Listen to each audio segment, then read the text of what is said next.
Hello mga sir, ito gumawa tayo ng panel na mahilig ikating. Ayan po, dami nalilito dito kung saan ang banda may short or sa left ba or right. So ayan, so ito ang technique dyan mga sir. Sa CKB1 to CKB3, pag itis mo yan, pag mababa ang ohms, ibig sabihin good yan. Pero kung mataas ang ohms nyan, ibig sabihin shorted.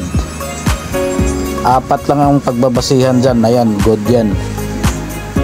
4 ang pagbabasihan dyan, CKB1 hanggang CKB4. So ang kaparis ng CKB2, CKB4, ang CKB1, CKB2, yan ang magkapares niyan. Ayan, shorted yan.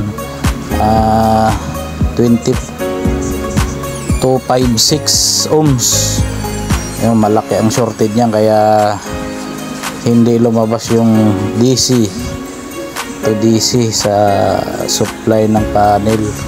So ang paraan dito, mag-cut tayo dyan.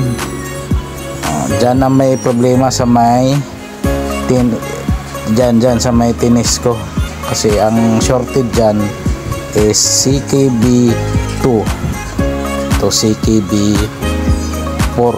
Yan ang may shorted dyan. So ayan, okay na siya. Ayan, all goods. Yan lang ang tip. At ayan naman ang nagawa ko na 50 inches na skywork. Okay, thank you.